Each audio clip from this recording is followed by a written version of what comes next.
Silakan dari tim penasihat hukum terdakwa. Baik, terima kasih Yang Mulia. Izin saudara ahli dari tim penasihat hukum. Izin Ya, selamat siang rekan-rekan penasihat hukum. Ya, terima kasih atas kehadirannya saudara ahli.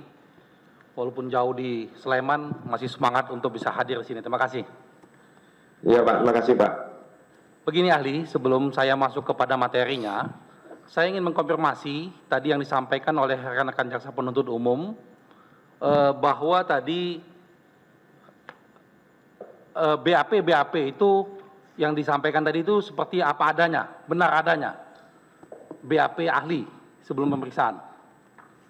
Oh iya, BAP sudah saya periksa dan sudah saya tanda tangani, saya menggunakan BAP ini. Kecuali kalau ada tambahan penjelasan yang diperlukan, saya bersedia untuk menjelaskan Pak. Baik, karena begini ahli, belajar dari pengalaman kami kemarin pada waktu pra peradilan, kami mendapatkan keterangan tertulis yang ternyata isinya sama antara satu ahli dengan ahli yang lain. Dan ternyata ahlinya belum baca keterangan ahlinya. Kalau ini confirm ya, ahli sudah baca BAP-nya ya? Sudah saya baca Pak. Oke. Tolong buka halaman 1 di BAP. Ini halaman pertama. Ya, sudah. Di situ ada tulis bahwa umur tanggal lahir 51 tahun 16 Mei 1969. Apakah benar itu seperti itu? Ya, ini kan kalau kita lihat ya, itu penanda tanganan itu mungkin pada waktu saya masih berumur itu Pak. Sekarang ini sudah lama nih Pak, sudah sejak lama sekali pemeriksaan ini. Ya mungkin dari pihak jaksa belum disesuaikan ya, untuk yang saat ini. Karena ini sebenarnya pemeriksaan ini sudah lebih dari 5 tahun sebenarnya Pak. Sudah lama ini. Hanya waktu itu belum muncul nama. Hanya ilustrasi kasusnya. Dan pada waktu diperiksa memang umur saya masih sekitar itu 51 tahun. Kalau sekarang sudah 56. Kan di sini ada tanggal pemeriksaan nih. Iya. Iya. Ahli tidak ingin mengkoreksi itu umurnya 51. Kalau sekarang saya koreksi ya, seharusnya 56 ini. Begini ahli, di BAP, mohon maaf ya, di BAP acara berita acara pemeriksaan ahli ya, itu nah, tertera jelas tanggal pemeriksaan adalah 14 Januari 2025. Namun dalam identitas yang tersampaikan di sini umur 51 tahun, lahir 16 Mei 1969. Itulah, itu kan terdapat tanggal lahir betul. Untuk usia sekarang 56 Pak. Iya, jadi saya ingin menyatakan bahwa keterangan itu salah. Betul itu salah? Itu tidak sesuai dengan usia saya 56. Ya, tidak sesuai. Tadi ahli katakan bahwa ahli sudah teliti, sudah cek sebagai seorang ahli, Anda juga sudah memberikan keterangan 700 kali. 700 kali di persidangan. Substansinya Pak, substansinya kalau usia dan sebagainya ini mungkin dari pihak kejaksaan waktu itu lupa untuk menyesuaikan aja. Ya itulah ahli, makanya saya memulai dulu dari hal-hal yang administrasi. Kalau administrasinya sudah salah, nanti masuk ke substansinya banyak yang salah nih. Itu ya, tolong dikoreksi ya ahli ya. Terima kasih. Ya, lanjutkan rekan saya. Saya tanyakan kepada ahli ya. Ya. Ahli mengetahui Perpres 71 2015. Ya, sejauh yang ditanyakan di BAP Pak. Tahu ya. Perpres 71 itu apakah kewenangan atau diskresi? Bisa ahli jelaskan? Maksudnya gimana Pak? Mungkin bisa diulangi lagi, saya belum terlalu jelas. Perpres 71 itu ya yang memuat kewenangan penetapan dan penyimpanan barang kebutuhan pokok dan barang penting itu merupakan kewenangan Menteri Perdagangan ataukah diskresi? Bentar.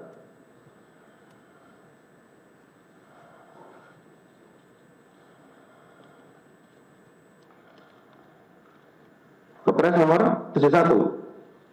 Tadi ahli bilang mengetahui. Coba cek betul ahli di Perpres nomor 71 tahun 2015.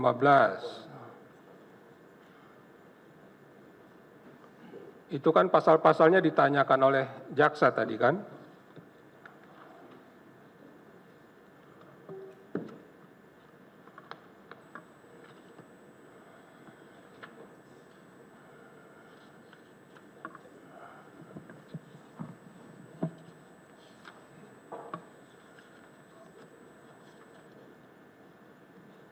Ya, oke Pak, sudah ketemu. Ya silakan dijawab Ali. Ya, pertanyaannya gimana tadi? Perpres 71 itu apakah kewenangan atau diskresi? Begini Pak, diskresi itu juga masuk dalam lingkup kewenangan. Jadi kewenangan itu ada kewenangan untuk melakukan tindakan yang sifatnya terikat, itu namanya hukum dan disiplin. Kalau diskresi itu kewenangan untuk melakukan tindakan bebas, artinya diskresi ya.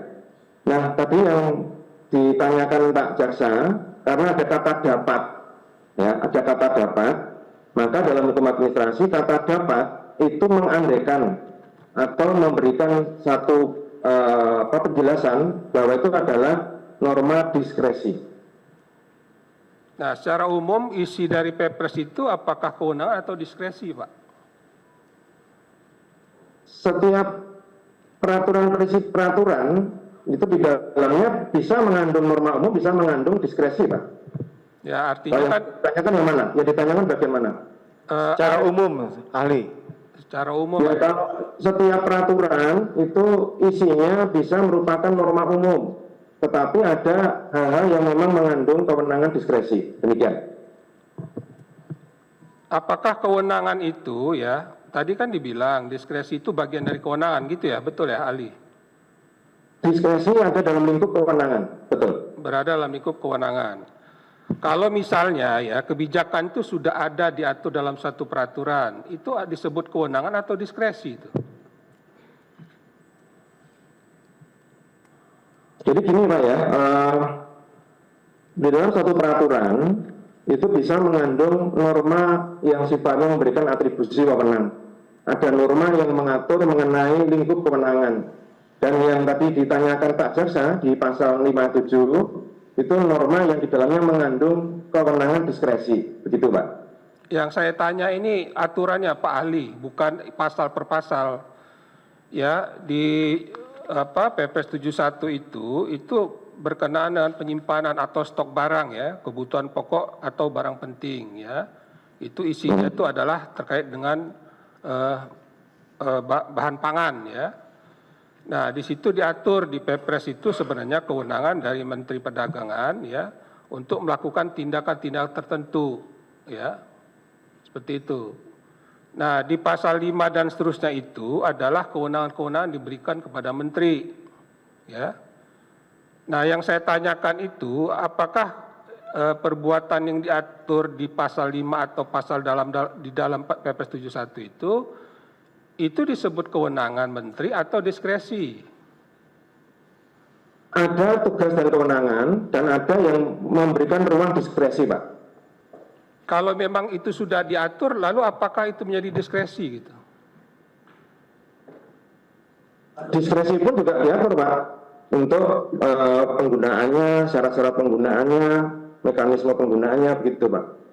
Baik, ya saya lompati ya, tidak memuaskan pertanyaan ahli itu ya, jawabannya ahli.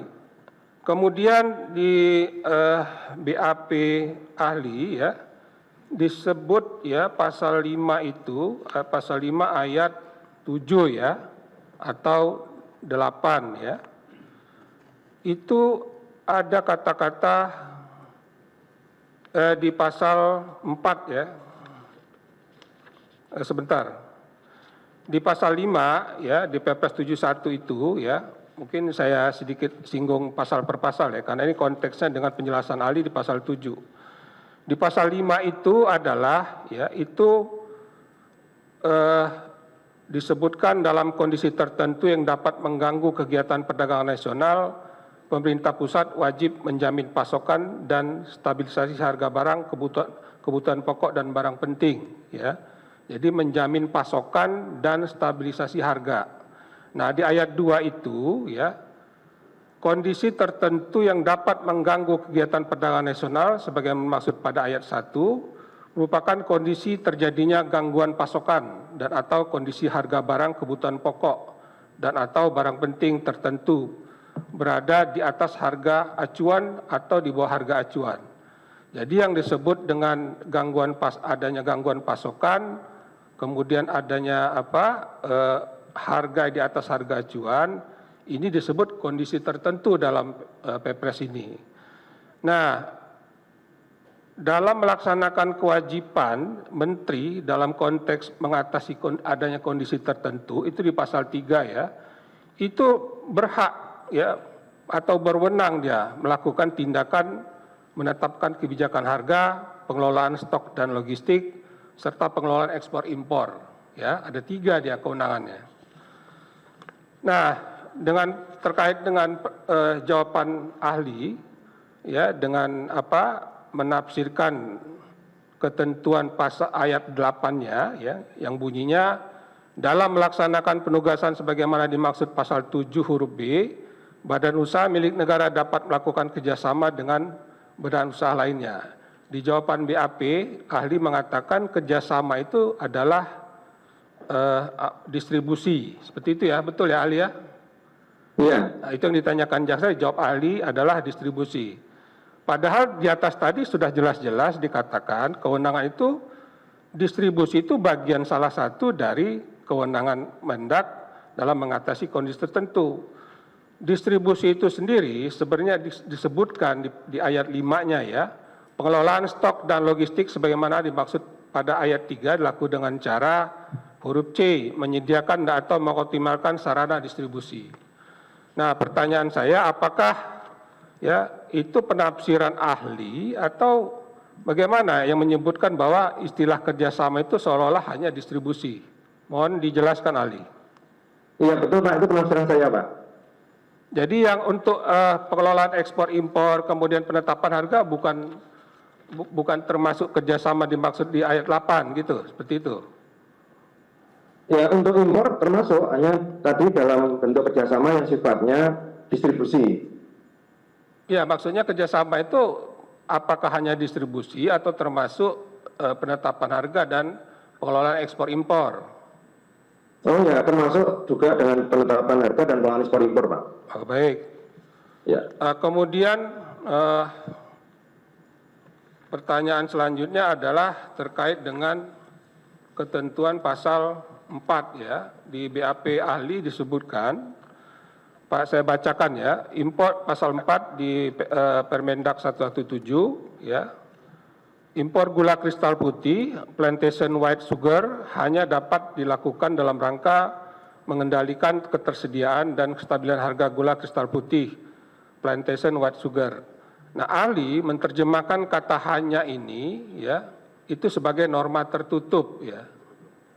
Apakah betul seperti itu ahli? Bagaimana ahli bisa menerjemahkan ya, menafsirkan kata hanya ini sebagai norma tertutup, padahal sepengetahuan kita norma tertutup itu sebenarnya tidak bisa lagi ditafsirkan lain seperti apa yang tertulis. Mohon dijelaskan ahli. Yang nomor berapa ya Pak? Di pasal 4 di Permendak 117. Ya, BAP nomor 55 ya. 55.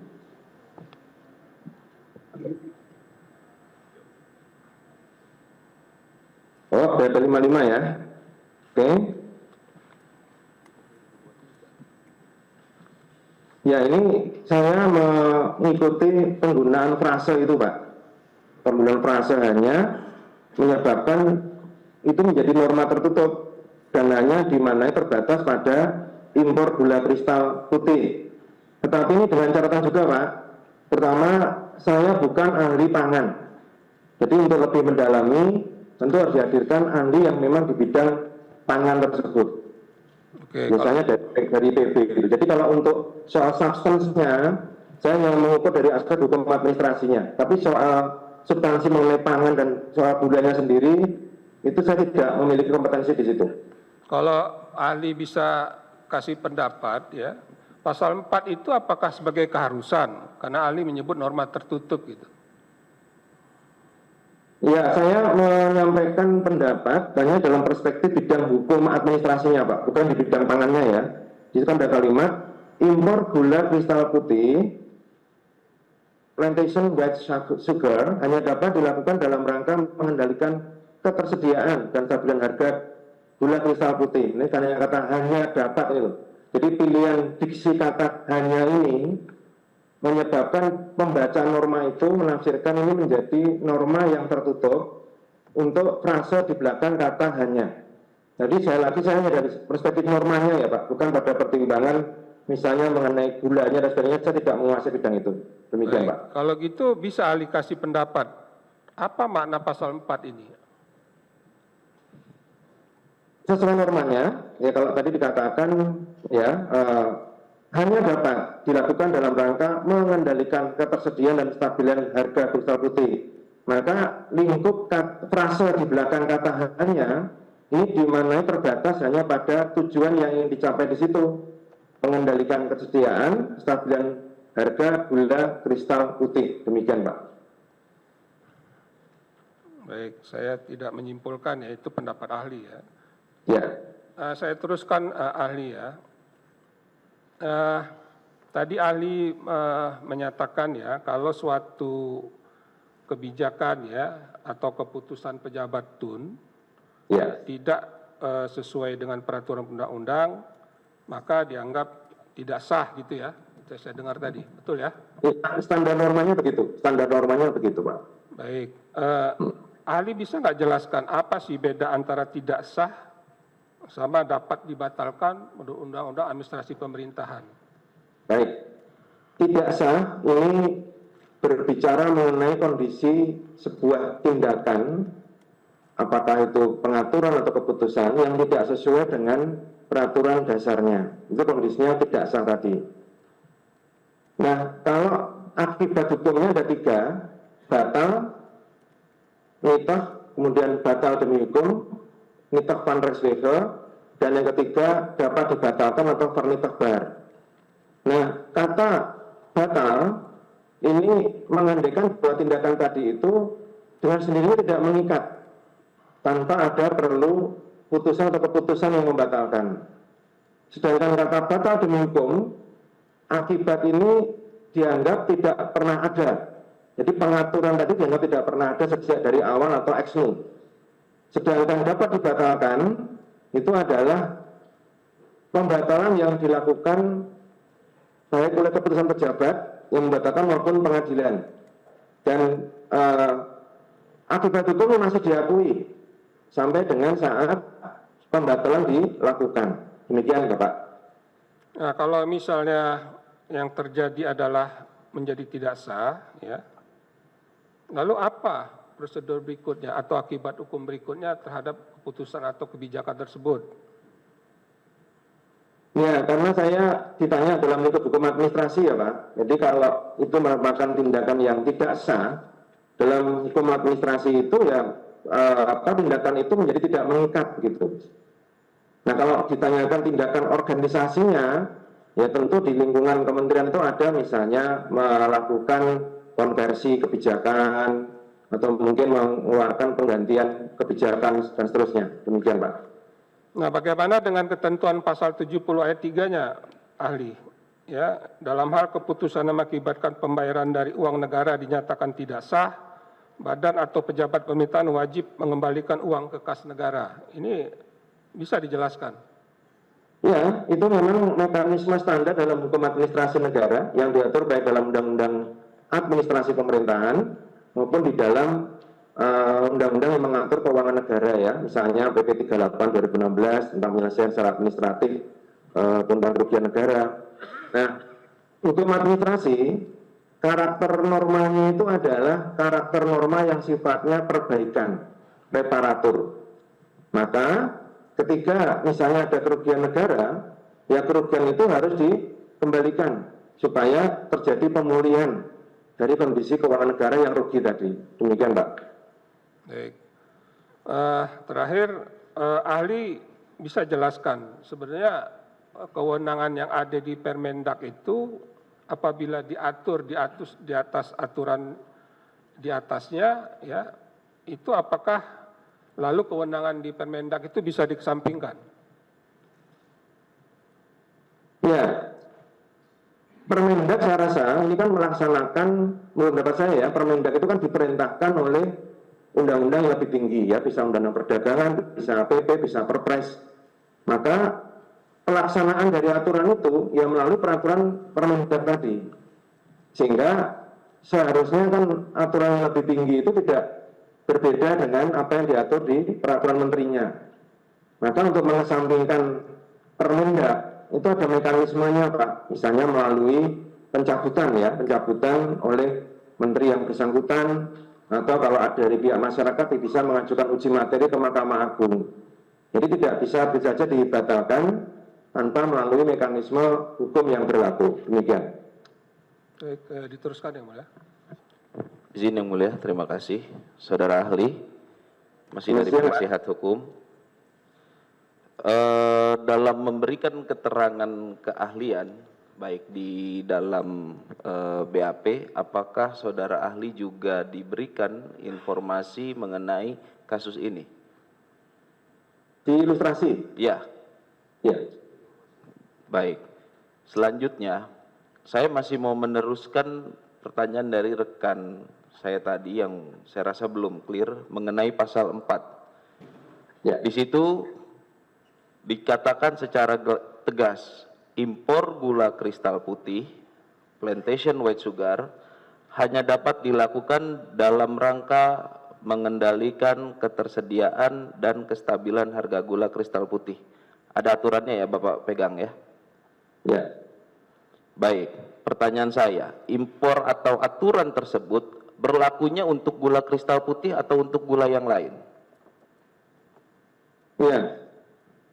Kalau hanya melihat pada pasal 4 aturan ini loh, karena ada kata hanya ini loh. Maka perancang peraturan itu harus menggunakan pilihan kata dan dia menggunakan kata hanya. Nah ini kata hanya ini dalam legal drafting ini masuk dalam norma yang membatasi frase berikutnya Pak. Demikian. Ya, berarti yang diikat itu kalau gula kristal putihnya, betul? Iya, betul. Nah, kalau gula kristal yang lain, selain gula kristal putih, berlaku nggak aturan ini? Untuk batas aturan tidak diatur kan? Iya, kayak kasih contoh adalah gula kristal mentah. Apakah gula kristal mentah termasuk dalam frase dalam pasal 4 Permen 117 ini? Secara gramatikal tidak diatur di situ. Berarti tidak ada aturannya ya gula kristal mentah di situ ya? Ya. Baik. Selanjutnya, dalam aturan permen ini, Permen 117 ini, tidak ada larangan. Silakan ahli cek.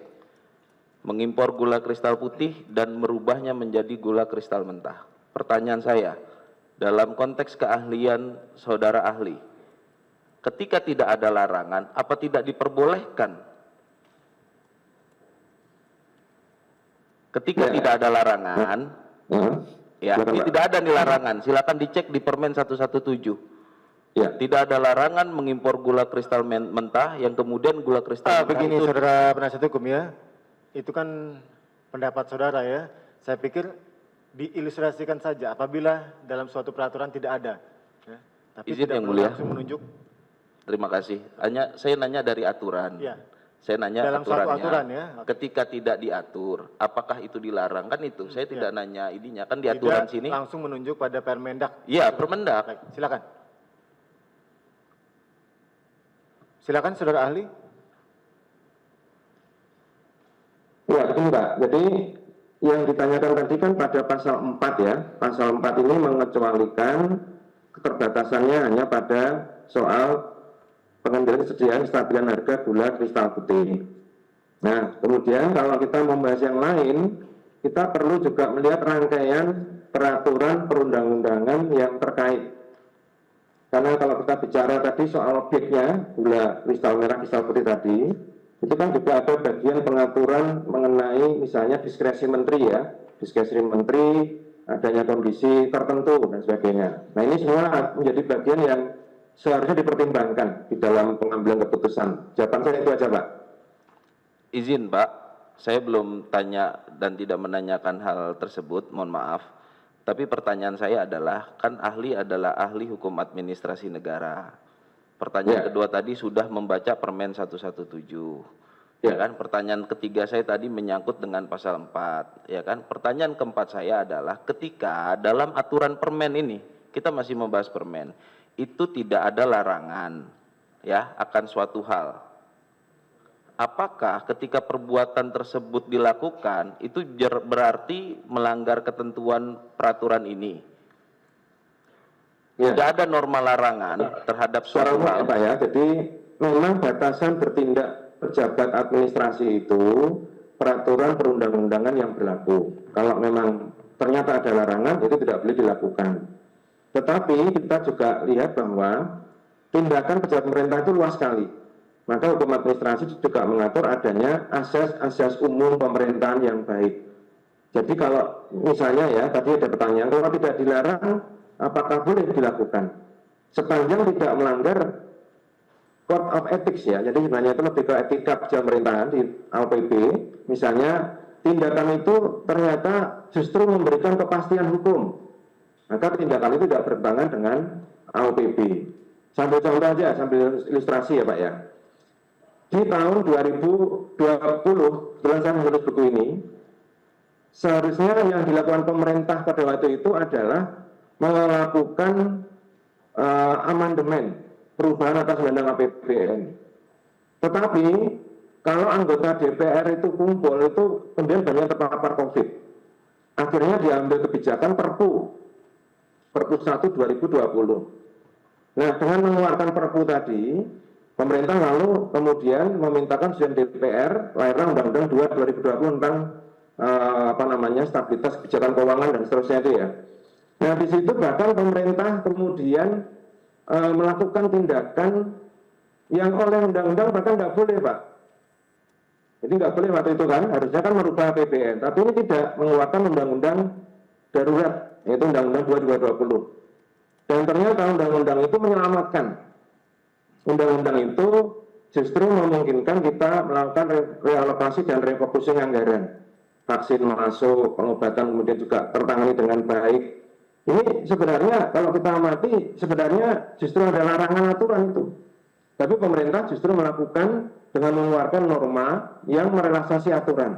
Jadi asal tindakan itu memberikan kepastian hukum, memberikan kemanfaatan bagi masyarakat, menyelamatkan, di dalam hukum administrasi itu masuk dalam kondisi pembenaran karena force majeure. Demikian Pak. Baik, terima kasih ahli. Selanjutnya saya ingin masuk ke wilayah hukum Stephen Bow teori mengenai hierarki peraturan, Pak. Baik. Baik, yang pertama ingin saya tanyakan adalah apakah Permen 117 ini masuk dalam ranah hierarki peraturan perundang-undangan berdasarkan Undang-Undang Peraturan Perundang-undangan? Ya. Sekarang kita mengacu pada 3 undang-undang, 12 2011, kemudian 15 2019, serta 13 2022 tentang pengaturan studi dari di pasal 7 ya. Di pasal 7 diatur hierarki, tetapi di pasal 8 itu dikatakan peraturan yang dikeluarkan oleh ya diantaranya menteri, ya kemudian juga pejabat-pejabat lain, sepanjang diperintahkan oleh peraturan perundang-undangan, diperintahkan yang lebih tinggi, maka dia menjadi bagian dari hierarki tersebut. Demikian. Baik. Pertanyaan selanjutnya adalah di mana norma pidana boleh diatur, Pak? Norma pidana sejauh saya kemudian juga mengajar legal drafting ya, itu harus dalam undang-undang, Pak. Nggak boleh dalam permen, Pak? Di dalam permen, kalau itu melaksanakan perintah dari peraturan undang-undangan dalam teori hukum administrasi, itu juga dikenal namanya pidana administratif, Pak. Apa itu, Pak, pidana administratif, Pak? Pidana administratif adalah norma-norma hukum pidana yang dilekatkan pada norma hukum administrasi sektoral. Begitu, Pak. Kalau ada kejadian tersebut, apa implikasi hukumnya, Pak, terkait pidana administratif tadi? Ya, pidana administratif sama dengan mekanisme penegakan pidana yang lain, Pak. Hanya memang itu berkaitan dengan kewenangan sektoral pemerintahan tertentu. Apa hukumannya, Pak? Dipenjara atau dicabut SK-nya atau bayar denda atau apa, Pak? Maksudnya biar konkret, Pak. Hukuman dari norma pidana dalam administrasi tadi. Ya, untuk detailnya pidana administratif itu sebenarnya pembahasan di wilayah hukum pidana juga. Tapi kalau yang ditanya kepada saya adalah norma hukum administrasi, tadi sudah saya singgung, norma hukum administrasi itu karakter normanya adalah reparatur, perbaikan. Terbaik. Jadi kalau ada uang yang misalnya timbul kerugian, dikembalikan. Kalau ada pejabat atau ASN yang misalnya melakukan pelanggaran etik, misalnya sejauh masih mungkin diperbaiki, maka diberikan sanksi yang masih mungkin perbaikan. Itu kalau norma hukum administrasi. Demikian, Pak. Baik, dalam konteks norma administrasi, Pak, terkait tata niaga impor gula. Saya masuk ke impor gulanya sekarang, Pak. Ya. Apabila, Pak, ada administrasi, Pak, dalam konteks maladministrasi. ya maladministrasi, Pak. Contoh, Ya.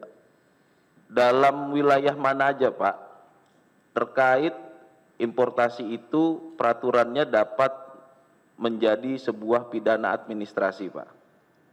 Kapan terjadinya pidana administrasi terkait suatu kasus, terkait suatu impor? Ya, saya mungkin tidak langsung khusus ke situ. Saya mengutip aja putusan Mahkamah Agung nomor 377 tahun 2018, Pak. Ini banyak dikutip juga nih.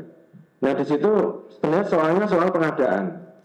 Nah, Mahkamah Agung berpendapat kalau norma hukum administrasi, ya, ini kemudian ternyata sudah ada pelanggaran di norma hukum pidana secara mutlak dipenuhi unsur-unsurnya, maka norma hukum administrasi sudah tidak bisa lagi digunakan. Tetapi kalau ternyata ada yang tidak sempurna unsur-unsurnya, itu masuk ke ranah hukum administrasi. Nah, dengan alasan ini, dalam teori hukum administrasi berlaku asas, Pak, bahwa hukum administrasi itu sifatnya primum remedium. Dan hukum pidana itu ultimum remedium. Sejauh langkah-langkah hukum administrasi masih bisa dilaksanakan, maka langkah itu harus dilaksanakan terlebih dahulu. Tetapi kalau ternyata sudah tidak efektif lagi, ada ketidakpatuhan dengan pemberian sanksi administratif, maka itu bisa dimasukkan ke ranah pidana. Dalam teori hukum administrasi juga disebut, hukum pidana ini disebut dengan in cauda venenum, misalnya in cauda venenum. In cauda itu ekor, venenum itu racun. Jadi ibarat seperti sengat lebah. Jadi hukum pidana itu seperti sengat lebah yang memperingatkan. Kalau Anda tidak patuh hukum administrasi, maka hukum pidana akan melakukan upaya penegakan hukum. Jadi prinsipnya adalah hukum administrasi itu sifatnya adalah primum remedium. Harus diutamakan penyelesaiannya. Kalau sudah bisa lagi, dan memang sudah tidak memenuhi lagi ranah hukum administrasi, maka itu sudah berada di luar ranah hukum administrasi negara. Demikian, Pak. Baik, saya masuk lebih dalam lagi, Pak, sekarang. Dalam konteks importasi gula, ya, terkait administrasi impor tadi, Bapak menyatakan bahwa administrasi itu, pidana dalam administrasi itu ultimum remedium sebagai upaya terakhir, Pak. Betul, Pak, ya. Jadi apabila ada kekurangan bayar terkait suatu proses importasi gula, mana yang didahulukan, Pak? Administrasinya atau langsung pemidanaannya, Pak? Baik, kebetulan saya juga pengajar hukum pengadaan barang dan jasa, dan saya juga pengurus di Ikatan Ahli Pengadaan, Pak, dan ada di Biodata. Kalau yang ditanyakan mengenai kurang bayar atau lebih bayar, itu adalah terminologi hukum administrasi negara. Maka kalau kurang bayar, ya dilunasi kekurangan pembayarannya. Kalau lebih bayar, kelebihan bayar itu dikembalikan. Sepanjang tidak ada unsur-unsur penyalahgunaan wewenang, itu masih ada di ranah administratif. Kuncinya begitu, Pak. Konkret, terima kasih, Pak. Selanjutnya, Pak. Saya mau masuk ke dalam ranah hubungan Menteri dengan Menteri Perdagangan, Menteri BUMN, dan perusahaan BUMN, ya, Pak. Baik, dalam rangkaian rapat di institusi pemerintahan, ada Menteri BUMN, ada Menteri Pertanian, ada Menteri Perdagangan, ya, termasuk terdakwa di sini, Pak. Dalam rapat tersebut dibahas banyak hal, termasuk salah satunya adalah mengenai gula.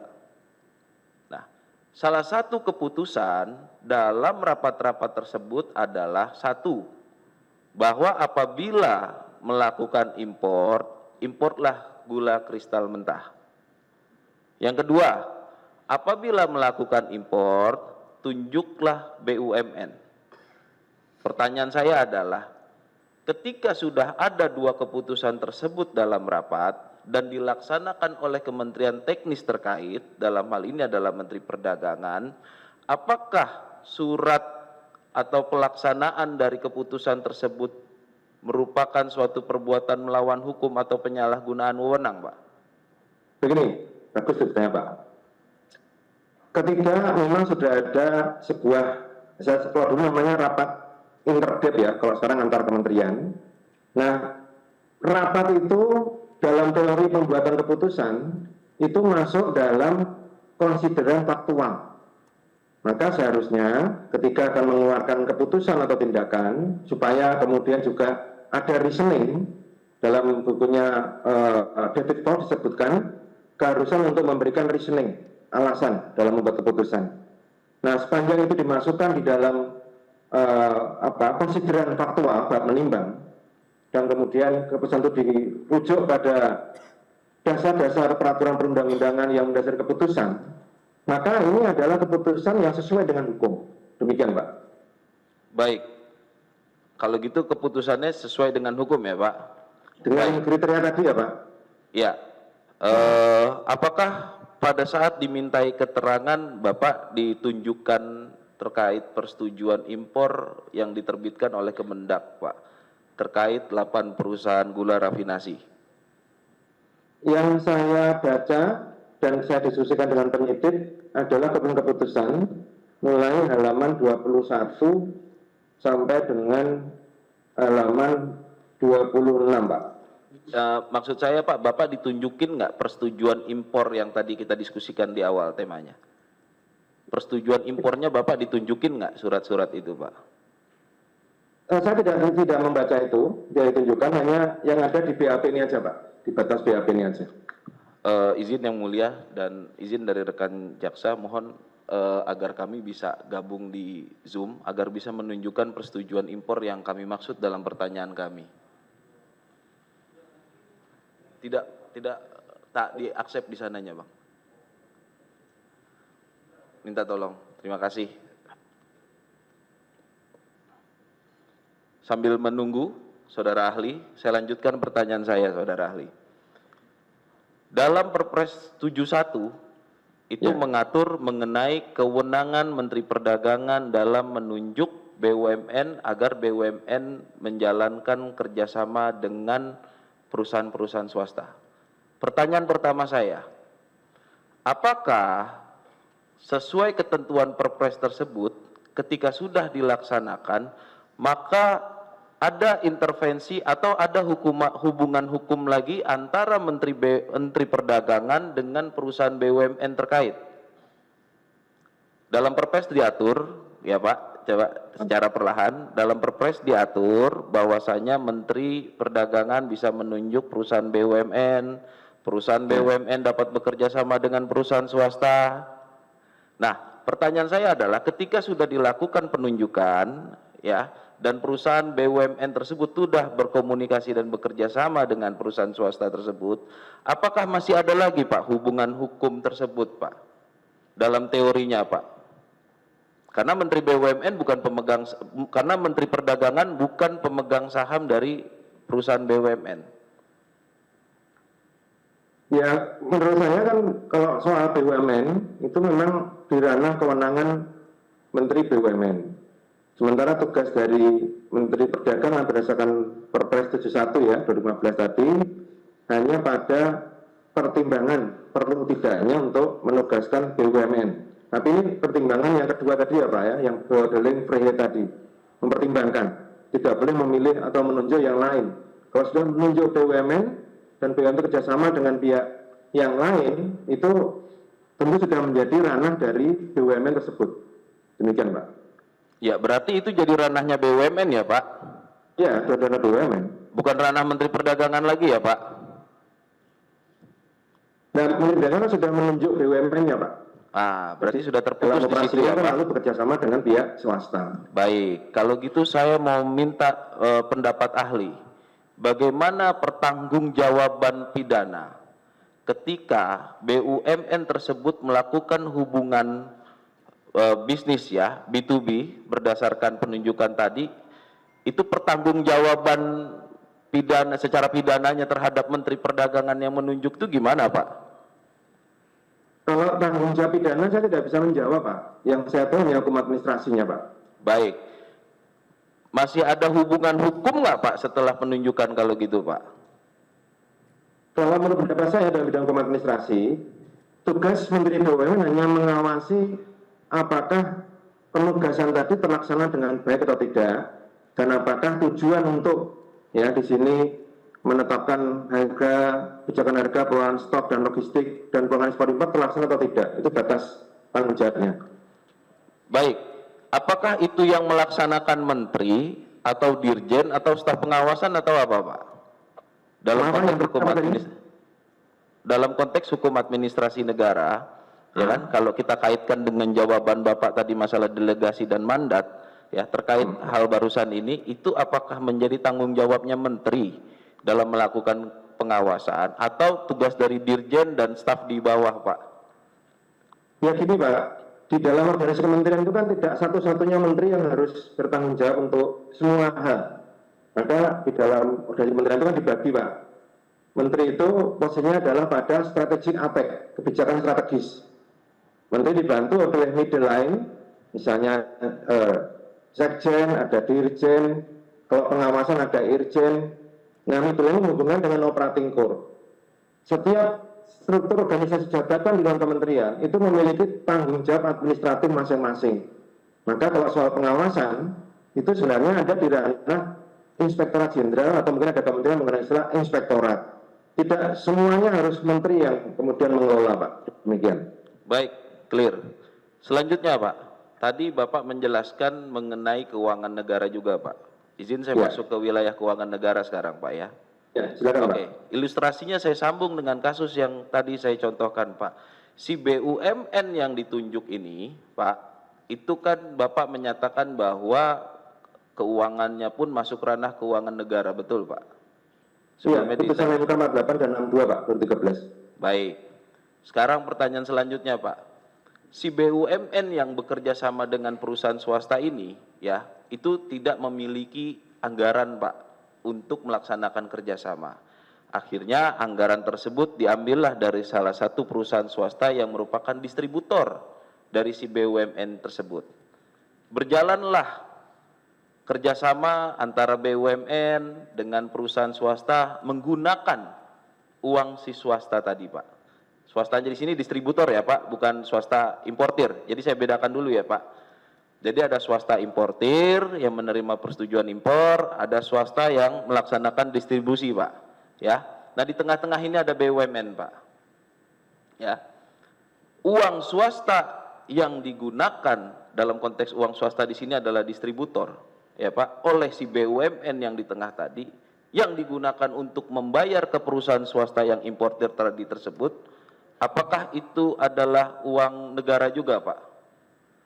Begini, Pak, jadi perspektif lingkup keuangan negara itu hanya bicara lingkup, Pak. Jadi ketika misalnya ada pihak ketiga, katakanlah misalnya saya, Pak, saya membayar BPJS ketenagakerjaan nanti untuk pensiun saya, itu uang saya, Pak. Tetapi ketika saya sudah memasukkan ke dalam fasilitasi negara, maka itu lalu menjadi berada dalam lingkup keuangan negara. Tetapi ini tidak membatasi soal tata kelola. Pertanggungjawaban pun juga ada business judgment rule juga, Pak. Jadi saya bicara adalah lingkupnya. Jadi tadi masih masuk dalam lingkup keuangan negara, karena di situ ada fasilitasi negara. Demikian, Pak. Baik, Pak. Tadi Bapak bicara dari sudut lingkupnya ya, Pak. Lingkupnya masih masuk dalam keuangan negara, kan gitu, Pak, ya. Nah, betul, Pak. Importasi gula ini, Pak, ya. Yang melakukan impornya adalah perusahaan swasta menggunakan uang swasta yang selanjutnya dibeli oleh BUMN, Pak. Yang selanjutnya didistribusikan lagi dengan melalui swasta tadi, Pak. Ya. Tadi Bapak menyatakan bahwa ini masih dalam lingkup keuangan negara, Pak. Baik, betul ya, Pak? Ya, betul. Ketika hubungan ini si BUMN mendapat keuntungan 30 miliar rupiah, Pak. Apakah keuntungan tersebut itu juga bisa dikatakan sebagai kerugian keuangan negara, Pak? Maksudnya keuntungannya, Pak? Iya. Nah, kalau kerugian negara itu beda Pak, definisinya begini Pak. Kekurangan uang, surat berharga, dan barang yang nyata dan pasti jumlahnya sebagai akibat perbuatan melawan hukum, baik sengaja maupun lalai. Maka kalau memang ternyata negara menjadi kekurangan uang, ini bukan hanya yang dikas ya Pak, tapi kekurangan uang untuk menjalankan fungsinya. Kalau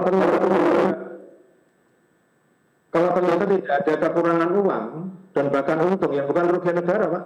Baik, clear. Izin saya lanjutkan. Cek. Oke, ahli Ya, masih di tempat? masih? Baik. Selanjutnya ini ada 2 kerugian keuangan negara dalam diskusi kita di ruang sidang hari ini, Pak. Yang pertama, Pak, konstruksinya masih sama seperti tadi ya, Pak ya. Perusahaan swasta bekerja sama dengan PT BUMN yang sudah ditunjuk oleh Menteri Perdagangan, Pak. Di sana mereka merumuskan rumusan kerjasama dimaksud, dan rumusan kerjasama itu semua dilaksanakan, Pak. Ya. Salah satu yang menjadi permasalahan adalah penentuan harga. Pertanyaan saya yang pertama, Pak, dalam konteks menentukan harga, ya, penunjukan kan oleh penugasan terhadap BUMN itu diberikan oleh Menteri Perdagangan, ya. Persetujuan importasi itu diberikan kepada perusahaan swasta oleh Menteri Perdagangan. Selanjutnya antara BUMN dan swasta tersebut merumuskanlah mengenai harga, dan itu tidak ada intervensi dari Menteri. Pertanyaan selanjutnya, Pak, ketika ini dipandang lebih bayar, Pak, ya, ketika ini yang dipandang lebih bayar, apakah bisa Menteri yang menerbitkan izin dan persetujuan tersebut juga dilibatkan, Pak, atas tuduhan lebih bayar ini, Pak? Baik Pak, saya mungkin menjawabnya secara umum ya, karena saya tidak memiliki kewenangan pro justisia, jadi untuk bukti saya nggak punya. Di putusan MK nomor 48 tahun 2013, itu menyebutkan lebih rinci lingkup kerugian negara. Yang disebutkan di situ pertama adalah pengeluaran suatu sumber atau kekayaan negara atau daerah dapat berupa uang barang yang seharusnya tidak dikeluarkan. Kemudian pengeluaran suatu sumber atau kekayaan negara atau daerah lebih besar dari yang seharusnya menurut kriteria yang berlaku. Yang ketiga, hilangnya sumber atau kekayaan negara atau daerah yang seharusnya diterima, termasuk diantaranya penerimaan dengan uang palsu atau barang fiktif. Kemudian yang keempat, penerimaan sumber atau kekayaan negara atau daerah lebih kecil atau lebih rendah dari yang seharusnya diterima, termasuk penerimaan barang rusak, kualitas tidak sesuai. Lalu berikutnya, timbulnya suatu kewajiban negara atau daerah yang seharusnya tidak ada. Lalu timbulnya hilangnya suatu hak negara atau daerah yang seharusnya dimiliki atau diterima. Lalu hak negara atau daerah diterima lebih kecil dari yang seharusnya diterima. Jadi terminologi kerugian negara itu adalah kerugian hukum administrasi, Pak. Jadi kalau kerugian hukum administrasi, ya tata cara penyelesaiannya mengikuti prosedur penyelesaian hukum administrasi, sepanjang memang tidak ada unsur penyalahgunaan wewenang di dalamnya. Demikian Pak, secara umum Pak. Baik, clear. Pertanyaan saya mohon satu lagi yang dijawab dengan tegas, Pak. Apakah hubungan hukum, kan tadi ada ditunjuk tuh Pak, penugasan kepada BUMN, ya kan? BUMN ini berhubungan dengan swasta. Salah satu dalam hubungan ini disepakati mengenai harga. Nah, harga ini dipandang bermasalah karena dibilang kemahalan. Pertanyaan saya, saudara pendapat ahli, kita tanyakan, apakah dalam konteks hubungan hukum B2B antara si BUMN dengan si swasta ini dalam menentukan harga, itu juga bisa dimintai pertanggungjawaban Menteri? Ya, bagus pertanyaannya Pak. Jadi gini, Menteri di dalam teori hukum administrasi itu ada pada posisi yang disebut dengan strategic APEC atau jabatan strategis.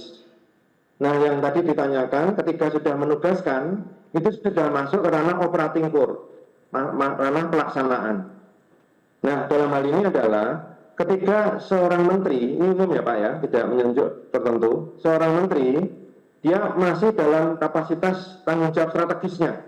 Artinya dia tidak ikut campur langsung untuk menentukan harga, kemudian juga ikut mengendalikan soal pelaksanaan tadi B2B-nya tadi, dan tidak ada konflik kepentingan di situ, maka di sini memang bukan tanggung jawab strategic aspek, itu semuanya ada di operating core.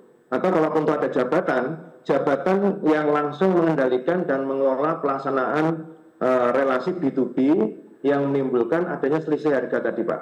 Demikian, Pak. Berarti bukan menteri ya, ahli ya? Tidak selalu. Oke, baik. Selanjutnya, dalam konteks importasi yang dilaksanakan dari kerjasama si B2B tadi, Pak, ya, itu termasuk penunjukan distributor, ya kan, untuk pengiriman semua ke wilayah, itu dilakukan di dalam ranah bisnis tadi, Pak, termasuk pihak-pihak yang ditunjuk sebagai distributor. Saya butuh penegasan, Pak. Kalau tadi kan terkait importasi, sekarang terkait distribusi. Dalam konteks distribusi pun tidak ada peran atau cawe-cawe lah yang kita mudah memahaminya dari menteri, Pak. Pertanyaannya adalah, Pak, apakah menteri bisa, Pak, dimintai pertanggungjawaban atas proses dan penunjukan distribusi tadi, Pak? Baik, Pak. Jadi pertanggungjawaban jabatan itu hanya pada batas tindakan yang dilakukan.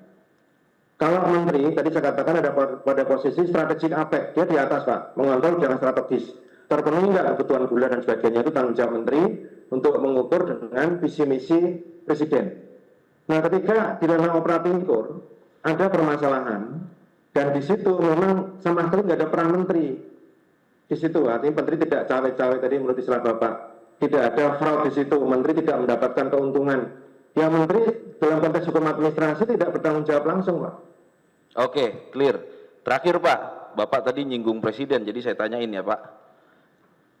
Fakta persidangan, ya, salah satu keterangan saksi menyatakan bahwa dari Inkopol itu ada arahan dari presiden, Pak, untuk membantu proses pemenuhan gula, pembentukan stok gula untuk masyarakat karena stok menipis, harga melonjak. Adalah terbit perintah presiden, Pak. Pertanyaan saya, Pak, apakah menteri bisa, Pak, melawan perintah presiden, Pak? Baik, kalau di sini memang ada arahan dari presiden, dan ini presiden waktu itu ya, Pak, ya? Iya, Pak, jangan sebut merek, Pak, nggak boleh, Pak. Iya, presiden saat itu, Pak, 2015, 2016, Pak. Betul, ya, baik. Kalau memang ada arahan presiden dan menteri melaksanakan tugas perintah arahan presiden, maka sebaiknya ada bukti bahwa memang presiden membuat arahan, apakah mungkin ada nota dinas dan seterusnya. Kalau tidak, sebaiknya presiden dihadirkan, Pak, untuk memberikan keterangan di sini bahwa memang dia memberikan arahan. Itu lebih clear, lebih objektif, dan juga nanti akan jelas tanggung jawabannya. Demikian, Pak. Baik. Selanjutnya, Pak, dalam hal perintah presiden sudah dilaksanakan, ya, dan tujuan dari perintah presiden tercapai, Pak. Stok gula nasional terpenuhi, harga turun drastis. Masyarakat bisa menerima dan membeli dengan harga murah dengan stok yang berlimpah ada, Pak. Pertanyaan selanjutnya, Pak, ketika ini dipermasalahkan, Pak, tolong jawab jujur, Pak. Siapa yang bertanggung jawab? Ya, seorang pejabat, apalagi dia seorang pimpinan pemerintahan, presiden, dia bertanggung jawab atas setiap tindakan maupun perintah yang dilakukan. Seorang pejabat pimpinan yang baik, dia tentu akan bertanggung jawab atas penugasan yang dilakukan. Nah, kalau seorang bawahan, menteri misalnya, sudah melaksanakan perintah dan tercapai tujuan, maka di sini tentu saja menteri ini kan memberikan kontribusi pada prestasi pemerintahan. Nah, dalam konteks semacam ini, presiden tetap dalam lingkup yang harus bertanggung jawab sebagai kepala pemerintahan, sebagai satu-satunya pemimpin pemerintahan di dalam sistem presidensial kita ini. Demikian, Pak. Konkret, ahli. Terakhir, sebagai penutup dari saya, ketika ada seorang menteri, Pak, setelah melaksanakan perintah presiden, perintahnya berhasil, harga teratasi, stok gula teratasi, 9-10 tahun kemudian dia dipermasalahkan secara pidana. Apa sudut pandang hukum administrasi negara, Pak, terhadap kondisi tersebut, Pak? Apakah ini yang dimaksud kriminalisasi atau seperti apa, Pak? Dari sudut pandang ahli, Pak. Baik, terima kasih. Saya bukan ahli hukum pidana ya, dan juga tidak punya kewenangan di bidang prosekutorial. Jadi begini, dalam hukum administrasi, seseorang yang melaksanakan perintah, dia tidak bertanggung jawab secara mandiri. Maka pertanggungjawaban utama dari perintah itu adalah si pemberi perintah. Si penerima perintah dan melaksanakan dalam koridor batas yang ditentukan dalam pelaksanaan perintah itu, dia hanya bertanggung jawab secara sekunder. Jadi tanggung jawab primer adalah pemberi perintah. Maka untuk clear-nya, sebaiknya pemberi perintah dihadirkan, Pak. Baik. Terima kasih ahli. Keterangannya sangat mencerahkan. Dilanjutkan rekan kami mungkin. Terima kasih Yang Mulia. Saudara ahli bisa mendengar suara saya? Ya, saya bisa mendengar. Ya. Masih dari kami ya? Ya, dari penasihat hukum. Baik, terima kasih. Menyambung Silakan, Pak. dari teman saya tadi bahwa tadi saksi sudah memaparkan mengenai Ahli, Pak. Maaf, jangan pribadi. maaf. Ahli menjelaskan mengenai keuangan negara. Kemudian dalam BAP ahli ada juga pernah punya pengalaman sebagai pengajar hukum pajak. Betul gitu? Pak, Di betul, Pak, ini, Pak. Bisa BAP diulangi ahli terakhir? pernah juga sebagai pengajar hukum pajak. Benar? Nah, saudara ahli dalam persidangan sebelumnya, ahli keuangan negara menyebutkan juga disebutkan oleh ahli tadi, salah satu kerugian keuangan negara adalah kekurangan penerimaan dalam misalnya kita pajak yang seharusnya diterima oleh negara. Nah, pertanyaan saya, dalam konteks perpajakan ada namanya mekanisme keberatan terhadap penetapan pajak. Nah, bisa sudah ahli menjelaskan mengenai mekanisme tersebut? Begini Pak, memang saya bidang hukum administrasi, tapi memang kalau mengenai pajak itu ada ahlinya sendiri. Saya tidak mengajar di bidang hukum pajak. Nanti daripada saya salah menjawab, Pak. Mohon maaf. Ya. Kalau mengenai penagihan pajak, apakah juga saudara ahli bisa menjelaskan mekanismenya? Saya tidak mengajar di bidang hukum pajak maupun hukum acaranya. Mohon maaf, Oke. Pak. Nah, kembali lagi kalau tadi saya sebutkan tadi bahwa salah satu kerugian keuangan negara adalah kekurangan penerimaan dari yang seharus terima. Nah, misalnya kita dalam contoh pajak. Pertanyaan saya, apakah dalam hak negara terhadap kekurangan misalnya pajak itu unlimited tanpa batasan, ataukah ada pembatasan misalnya jangka waktu atau kedaluarsa? Jelas ya. Mungkin bisa diperjelas Pak, yang terakhir saya nggak menangkap Pak. Ya, kurang ini jelas Pak. salah satu tadi ahli menjelaskan bahwa kerugian negara salah satunya adalah kekurangan penerimaan uang yang seharusnya diterima. Ya, Nah, misalnya dalam hal ini pajak. ya, Ya, pajak misalnya harusnya dibayarnya kurang gitu ya, sehingga ada negara mengajukan tagihan itu. Pertanyaan saya, apakah tagihan negara terhadap keuangan kekurangan tadi itu ada batas waktunya, ataukah unlimited tidak ada batas waktunya? Misalnya ada daluarsa sehingga tidak bisa lagi gitu. Yang terakhir Pak, saya nggak bisa menangkap ya Pak. Mohon maaf Pak, nggak jelas betul dari sini Pak. Yang terakhir aja, yang terakhir itu pertanyaannya. Pertanyaan saya, dalam konteks untuk itu tagihan negara tadi, kekurangan pembayaran tadi, apakah hak negara itu untuk menagih kekurangan itu ada batasannya, atau tidak batasan sampai unlimited selama belum dibayar itu tetap harus dibayar, harus ditagih terus? Nggak ngerti ya saya mohon maaf Pak, betul-betul nggak menangkap Pak. Yang terakhir Pak. Begini saudara ahli ya, saya coba sampaikan. Intinya di pertanyaan tadi, apakah hak negara terhadap kekurangan pembayaran pajak ya, hak Ya. tersebut ada batas waktunya atau daluarsa atau tidak terbatas? Hak penerima negara atas pajak yang tidak dibayarkan tersebut, yang seharusnya diterima oleh negara. Ya, kalau yang saya tahu memang batas dari kerugian negara itu harus ditentukan oleh pihak yang berwenang. Lalu kemudian dari situ kita bisa menghitung sejauh mana batas kerugian yang Mohon maaf, saudara ahli, yang dimaksud dari pihak yang dimaksud di sini lebih kepada batas waktunya. Apa ada jangka waktu batasannya untuk dapat ditagihkan oleh negara semacam daluarsa? Oke, yang baik yang mulia. Kalau mengenai pajak, mohon maaf betul, saya tidak memahami yang mulia untuk batas waktu Terima kasih saudara ahli. pengurangan pajak. Tapi kalau untuk kerugian negara yang umum yang sudah ditetapkan ada kerugiannya, itu batas waktunya sejauh yang saya ketahui kan di dalam undang-undang pemeriksaan pengetahuan jawab keuangan negara itu ditentukan 2 bulan yang mulia. Kalau lanjut, kalau misalnya 2 bulan itu apakah berarti gugur penagihannya sehingga tidak dapat dilakukan penagihan lagi atau gimana menurut ahli?